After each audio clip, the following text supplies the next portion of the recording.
Уважаеми дами и господа министри, уважаеми представители на медиите, през седмицата България беше потресена от садистичното убийство на Георги Кузев от организирана група младежи в Пловдив. МВР задържа извършителите, а съдът ги остави под стража.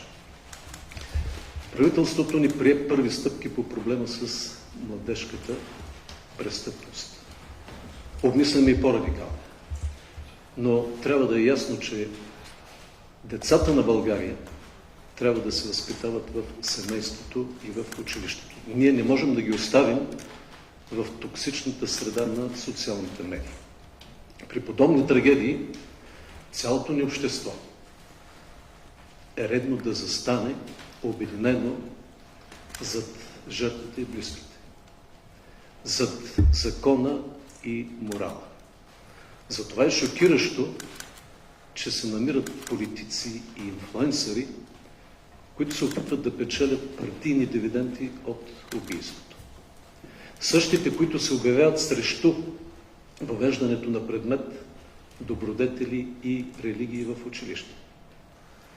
Същите, които методично унищожават паметници и изтриват паметта за антифашизма, днес са шокирани от фашистските символи на биячите от Пловдив. Уважаеми господа от опозицията, тези безпросветни насилници са и ваши креатури, но в България няма място за фашистски изстъпления и ние ще сторим необходимото. По отношение на дневния ред, днес правителството приема своята управленска програма. Тя е комплекс от политики, с които ние ще реализираме заявките от предизборната ни платформа. Деолигархизация, утвърждаване на закона, оптимизация на администрацията, грижа за сигурността, здравето, доходите и старините на българите, възможности за младите.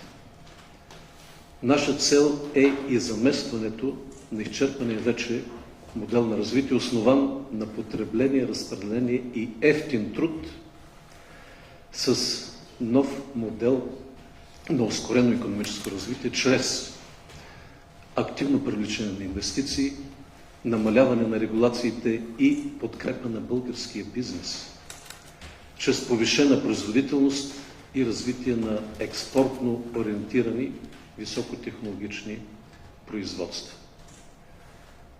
Можете да се запознаете с нашата програма след публикуването и днес. Със сигурност динамичната среда ще наложи да вземаме и много други решения, които никоя програма не може да предвиди, но това са предизвикателствата на всяко едно управление. Днес ще приемем и инвестиционната програма по общинските проекти, с което създаваме и прозрачни условия за финансиране. И въпреки, че там заварихме само дългове и неразплатени дейности, осигуряваме и средства за българските общини. Благодаря на медиите.